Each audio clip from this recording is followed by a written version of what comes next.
Elaborate کیا تھا. میں چاہتی ہوں کہ آپ صدقہ جو ہم کہتے ہیں نا کہ صرف مالی مدد تک محدود ہے، کچھ لوگوں کا یہ ہوتا ہے، اس کی کتنی صورتیں ہیں وہ بھی بیان کریں.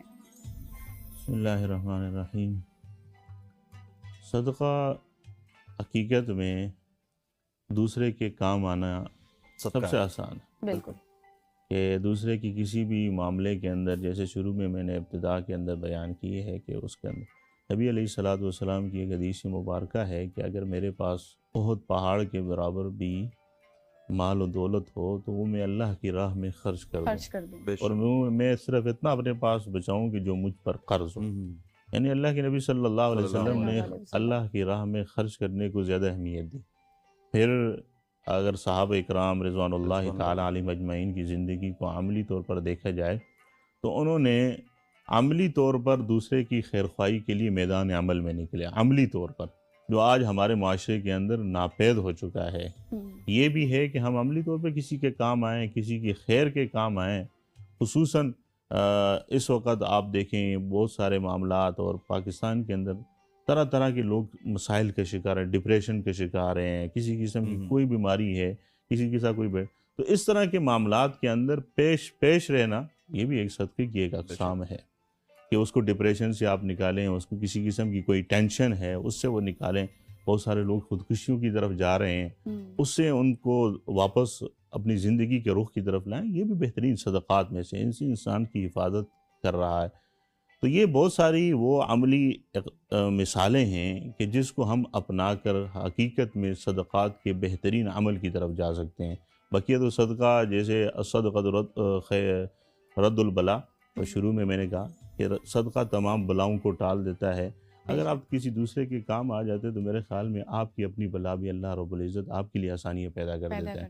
پھر نبی علیہ الصلوۃ والسلام کے صحابہ اکرام کی مثال ہے کہ ایک موقع کے اوپر اعتکاف میں بیٹھے ہوئے ہیں، باہر سے ایک شخص آیا، اس نے کہا میری یہ ضرورت، یہ حاجت ہے. وہ اعتکاف توڑ کر اس کے کام کے لیے میدان عمل میں گئے. یہ بہت ساری اس طرح کی ہمیں صحابہ اکرام کی زندگی سے مثال ملتی ہیں کہ دوسرے کے کام آنا سب سے بہترین صدقہ بھی ہے. اچھا صابر صاحب، مجھے اس پہلو پہ بھی روشنی ڈالیے گا کہ ایک صدقہ تو ایسے ہے کہ ایک ہاتھ سے ہم دیتے ہیں اور لینے والے کو بھی شاید اس طرح سے پتہ نہیں چلتا کہ کون ہمیں صدقہ دے رہا ہے. لیکن آج کل ہم نے دیکھا ہے کہ ہم صدقہ تو دیتے ہیں لیکن بہت زیادہ اس میں دکھاوا کرتے ہیں، اور دکھاوے والا صدقے کے حوالے سے کس طرح کی وعیدیں ہیں اور ہمیں اس سے کس طرح اجتناب کرنا چاہیے؟ دکھاوا والا صدقہ تو صدقہ ہوتا ہی نہیں. حقیقت بات یہ ہے کہ آپ لیکن لوگ یہ سمجھتے ہیں دکھاوا کرنے کے باوجود بھی. لوگوں کا ذہن یہ ہے، بقیہ تو اللہ دل میں جانتا ہے کہ ہم یہ دکھاتے ہیں تاکہ لوگ اس طرف راغب ہوں. میرے خیال میں یہ راغب کرنے کے لیے یہ جو ایگزامپل ہمارے معاشرے نے شروع کی ہے یہ صحیح جاندار بھی نہیں ہے، اور اس کے اندر انسلٹ زیادہ ہے. بالکل انسلٹ زیادہ ہے، اور انسلٹ جب جس عمل کے اندر ہو وہ اچھا کام ہی کیوں نہ ہو وہ خیر کی طرف نہیں جاتا. میں نے جیسے حدیث مبارکہ سنائی کہ اگر ایک شخص اللہ کی راہ میں احد پہاڑ کے برابر صدقہ کرتا ہے لیکن اس کے اندر دکھلاوا ہے، اگر وہ اللہ کی رضا کے لیے نہیں کر رہا، لوگوں کو دکھلانے کے لیے کرتا ہے، تو میرے خیال میں وہ سارا کے صدقہ ضائع ہے. لیکن اگر اس کے مقابلے میں اگر ایک شخص ایک کھجور کا دانہ بھی اللہ کی راہ میں صدقہ کرتا ہے لیکن اس میں رضا ہو اللہ کی، تو اللہ اس کو اجر دیتا ہے احد پہاڑ کے برابر. تو بنیادی طور پر ہمیں چاہیے کہ ہم صدقہ کریں، اور میرے خیال میں اللہ کی رضا کے لیے اور دکھلاوے سے بچنے کے لیے سب سے بہترین لوگ رشتہ دار ہی ہیں. کہ آپ ان کے ہاں جب خرچ کریں گے تو میرے خیال میں دکھلاوا بھی نہیں ہوگا، خاموشی کے ساتھ ان کی ہیلپ بھی ہو سکتی ہے. بالکل. اچھا، جس طرح سے ہم بات کر رہے ہیں کہ اپنے رشتہ داروں میں صدقہ دے دیں، کیونکہ اکثر یہ ہوتا ہے کہ ہم اپنے رشتہ داروں کو بھول جاتے ہیں، اپنے پیاروں کو بھول جاتے ہیں اور باہر دکھاوے کا صدقہ کرتے رہتے ہیں. ہم سخاوت کی بات بھی کر رہے تھے. اگر کوئی انسان مطلب ویسے اگر وہ مستحکم نہ ہو تو پھر اس کے لیے کیا حکم ہے؟ میرے خیال میں اگر آپ اسٹیپ اسٹارٹ کریں گے اپنے رشتہ داروں سے تو مستحق آپ کو خود بخود نظر آ جائیں گے، کیونکہ آپ ان کے ساتھ کنیکٹ ہیں، آپ ان کے ساتھ تعلق ہے.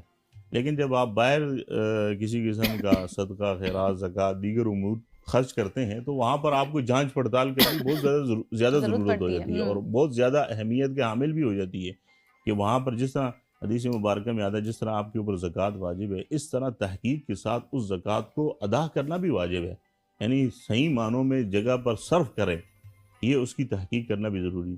لہٰذا جب اپنے لوگوں کے درمیان خرچ کریں گے تو میرے خیال میں وہ تحقیق کا پہلو بھی ختم ہو جائے گا اور آپ کو پتہ بھی لگ جائے گا، تبھی پوری چل جائے زندگی گا۔ آپ نے ان کے ساتھ گزاری ہے تو آپ کو پتہ لگ جائے گا بڑی لیکن آسانی سے۔ حضرت آپ کا بڑا ایکسپیرینس بھی ہے اس فیلڈ میں، اور آپ مجھے یہ بھی بتائیے نا کہ ہم اپنے لوگوں پہ خرچ کیوں نہیں کرتے؟ ہم نے دیکھا ہے کہ ہم اپنوں کو چھوڑ کے بڑے دور دور جا کے ہم خرچ کرتے ہیں، لیکن اپنے لوگ اسی پسماندگی کا شکار ہوتے ہیں اور ان کے کچھ ضروریات زندگی بھی پوری نہیں ہوتی، لیکن ہم ان پہ خرچ نہیں کرتے۔ میں نے جو لوگوں کے ساتھ تعلق ہے الحمدللہ معاشرے کی فیلڈ کے اندر، اس میں خصوصاً جو لوگ اپنے لوگوں پہ خرچ نہیں کرتے ہیں وہ دل میں قدورتی ہیں، نفرتیں ہیں، نفرتیں رکھتے ہیں، ہاں۔ دل میں نفرتیں۔ آپ رمضان گزار رہے ہیں، زکوٰۃ بھی دے رہے ہیں، صدقہ بھی کر رہے ہیں، بہت سارے امور کر رہے ہیں، لیکن آپ کے دل میں دوسرے کے لیے نفرت ہے تو آپ کا عمل کیا ہے؟ کچھ بھی نہیں۔ لہٰذا اپنے دل کو نفرتوں سے پاک کر کے، صاف کر کے، جیسے رمضان کا مہینہ غمخواری کا مہینہ ہے، اس کے اندر غم، دوسرے کے لیے سہولتیں پیدا کرنا ہے، دوسرے کے لیے آسانی پیدا کرنا ہے، تو اپنے رشتہ داروں کے ساتھ آپ بے شک آپ نے غلطی نہیں کی، لیکن آپ جا کر اس سے معافی مانگ لیں گے تو میرے خیال میں اللہ کے ہاں آپ کی شان بلند ہو جائے گی۔ بلند ہو جائے لیکن گی۔ معاشرہ بے شک آپ کو جو کچھ مرضی کے، لیکن اللہ کے ہاں جب شان آپ کی بلند ہو جائے گی تو میرے خیال میں آپ کامیاب ہیں۔ تو ہمارے معاشرے کے اندر خصوصاً اپنے رشتہ داروں کی طرف رخ کرنے کی ضرورت اس وجہ سے ہے کہ دل میں جو نفرتیں ہیں، قدورتیں ہیں، ان کو ختم کر کے ان کو اپنے ساتھ ملا کر ان کے لیے آسانی پیدا کی جائے۔ اور کیا ایسے سٹیپس ہونے چاہیے کہ ہم رمضان کے بعد بھی باقی مہینوں میں بھی اسی طرح کا ہمارے اندر جوش ہو، جذبہ ہو کہ ہم اس طرح سے سخاوت کا عمل کرتے رہیں؟ میرے خیال میں رمضان کے اندر اگر جس طرح ہم الحمدللہ ثم الحمدللہ اللہ کی راہ میں خرچ کرتے ہیں، رمضان کے بعد کوئی خصوصاً کچھ تھوڑے بہت اپنے رشتہ داروں کی لسٹ بنا کر ان کے لیے ایک مختص کر دیے جائے تاکہ ان کے ساتھ کنیکشن بھی ہو اور ان کے اوپر خرچ بھی ہو سکے، یہ بڑا آسان منتھلی ہے۔ ہم ان کو دیتے رہیں۔ بالکل ایسے ہی، اور میرا خیال ہے کہ ہمیں اس کے حوالے سے نا ڈفرینٹ پلیٹ فارمز کے اوپر بات بھی کرنی چاہیے کہ ہم کس طرح سے اپنوں کا خیال رکھ سکتے ہیں صدقے میں، کیونکہ ہم اکثر اپنوں کا خیال نہیں رکھتے اور ہم باہر جا کے بہت بڑی ثقافت بھی دکھاتے ہیں، اور جو میرا خیال ہے کہ اس کی جو ہے نا سب سے بڑی خرابی یہ پیدا ہوگی ہے کہ اپنوں کے اوپر خرچ نہیں کرتے دوسروں کے اوپر، اس کی سب سے بڑی خرابی پیدا ہوگی کہ آج ہم اسلام آباد کے اندر کام کرنے والا تلاش کرتے ہیں، ہمیں کام والا نہیں ملتا۔ وہ کہتے ہیں آسانی کے ساتھ میسر ہو رہے ہیں، پیسے بھی میسر، زکوٰۃ بھی آ رہی ہے، صدقے بھی آ رہے ہیں، دسترخوان بھی لگے ہوئے، بڑی آسانی کے ساتھ ساری چیزیں مہیا ہو رہی ہیں، اب کام کرنے والے شخص نہیں مل رہا۔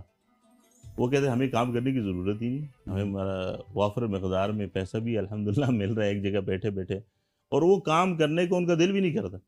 تو ان امور کے اوپر خصوصاً ہمیں غور کرنا چاہیے تاکہ حقیقت میں صدقہ سفید پوش تک پہنچے بھی اور اپنے رشتہ داروں کی حوصلہ افزائی بھی ہو سکے۔ بالکل، تھینک یو سو مچ آپ دونوں حضرات کا، اور چونکہ اگر میں اب سوال کروں کہ میرا سوال لمبا ہو جائے گا اور پھر آپ کا جواب بھی زیادہ لمبا ہو جائے گا۔ بہت شکریہ مولانا صاحب آپ کا بھی، اور